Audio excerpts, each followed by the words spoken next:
అందరికీ welcome to కృష్ణతో కబుర్లు. ఇవాళ స్పెషల్ వచ్చేసి బెండకాయ బజ్జీ విత్ ఆమ్లెట్ అండి.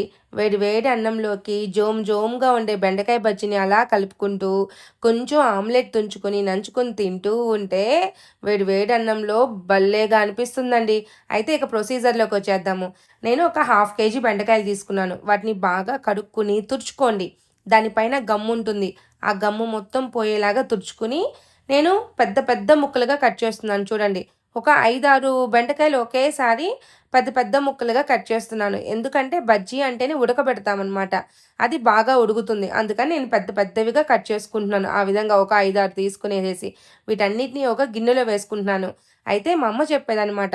ఎప్పుడు బెండకాయ బజ్జీ చేసినా వాళ్ళు చిన్నప్పుడు పొలం దగ్గరికి వెళ్ళేటప్పుడు ఎవరైనా బెండకాయ కూర తెచ్చుకున్నారంటే బెండకాయ బజ్జీ ఒళ్ళంతా గజ్జి అనుకుంటూ పాటలు పాడుకుంటూ ఉండేవాళ్ళంటండి. వాళ్ళ వాళ్ళ యొక్క జ్ఞాపకాలు అలా ఉన్నాయన్నమాట అప్పట్లో. అయితే నేను ఇంకా 2 టమోటాలు తీసుకొని 4 ముక్కలుగా కట్ చేసి ఒక 7, 8 పచ్చిమిర్చి తీసుకొని అవి తుంచుకుంటూ ఉన్నానన్నమాట. అయితే పచ్చిమిర్చి అనేది కారంగా ఉన్నాయి అంటే తక్కువ వేసుకోండి. కారం లేవు అంటే కొంచెం ఎక్కువేసుకొని. నేను తీసుకున్నవైతే కొంచెం కారంగానే ఉన్నాయి. అందుకని ఒక 8 పచ్చిమిరపకాయలు తీసుకున్నాను. దానికి కొంచెం ఉప్పు, పసుపు, కొంచెం జీలకర్ర, కరివేపాకు, కొంచెం చింతపండు అలా నేను చూపించినంత. ఎందుకంటే ఆల్రెడీ 2 టమోటాలు తీసుకున్నాం కదా! ఆ టమోటాలు కూడా నాటువన్నమాట. బాగా పులుపనే ఉంటాయన్నమాట. వేసుకొని ఒక చిన్న టీ గ్లాస్ వాటర్ వేసుకోవాలి. నేను చూపించినట్లుగా వస్తే చాలన్నమాట. ఎక్కువ వాటర్ వేయనక్కర్లేదు. బెండకాయలు ఊరికే ఉడికిపోతాయన్నమాట. అయితే ఇక సిమ్మర్లో పెట్టేసేసుకొని ఉడకబెట్టుకునేయాలి. అలా చూసారా? అసలు బెండకాయ ఉడుకుతూ ఉంటే ఇల్లంతా కమ్మటి వాసన వస్తుంది. ఆ స్మెల్‌కి ఎప్పుడెప్పుడు బెండకాయ అయిపోతుందా, తిందామా అనిపిస్తుందనమాట. అయితే నేను ఆ విధంగా ఉడికిందా లేదా చూసాను. ఊరికే ఉడికిపోయిందండి 2 వేలుతో అలా అంటేను. అది నేను ఉడకతూ ఉంటుంది. అది నేను నోట్లో వేసుకుంటూ ఉన్నాననమాట. అంత బావుంటాయి బెండకాయలనమాట. ఇకేముంది బాగా ఉడికిపోయినియి. వాటర్ అంతా ఇనికిపోయింది. ఆ తర్వాత మ్యాషర్‌తో అట్లా మ్యాష్ చేసుకున్నాను. అలా ఎంత మెత్తగా మ్యాష్ చేసుకోవాలన్నా అంతే వస్తుందనమాట. కచ్చా పచ్చాగానే వస్తుంది. ఎందుకంటే దాంట్లో జోమ్‌గా ఉంటుంది గదా!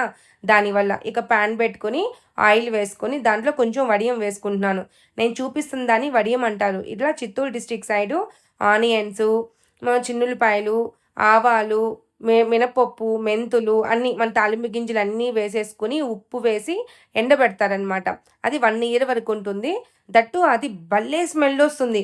పప్పులోకి ఇలాంటి బజ్జీల్లోకి వేసుకుంటే ఆ వాసనకే మనం కూరంతా తినేస్తాము. అంత మంచి స్మెల్ వస్తుందనమాట. దాన్ని వడియం అంటారనమాట. అది వేసుకొని తాలింపు పెట్టేసుకున్నా. అది ఉడికేలోపు ఆమ్లెట్ వేస్తున్నాననమాట. ఆమ్లెట్ వేసేసుకున్నాను. ఆలోపు అది ఉడికింది. ఇక ఇంకేముంది వేడి వేడిగా అన్నం పెట్టుకునేసి అలా బెండకాయ బజ్జీని వేసుకొని కలుపుకుంటూ కొంచెం ఒక బైటు ఆమ్లెట్‌ని తీసుకొని అలా తుంచుకొని తింటూ ఉంటే ఆహా! వేడి వేడి అన్నంలో ఆ జోమ్‌గా ఉండటం వల్ల తింటూ ఉంటే పోతా ఉందండి. ఓకే. మీరు కూడా ట్రై చేసి మీకెలా వచ్చిందో కామెంట్ చేయండి.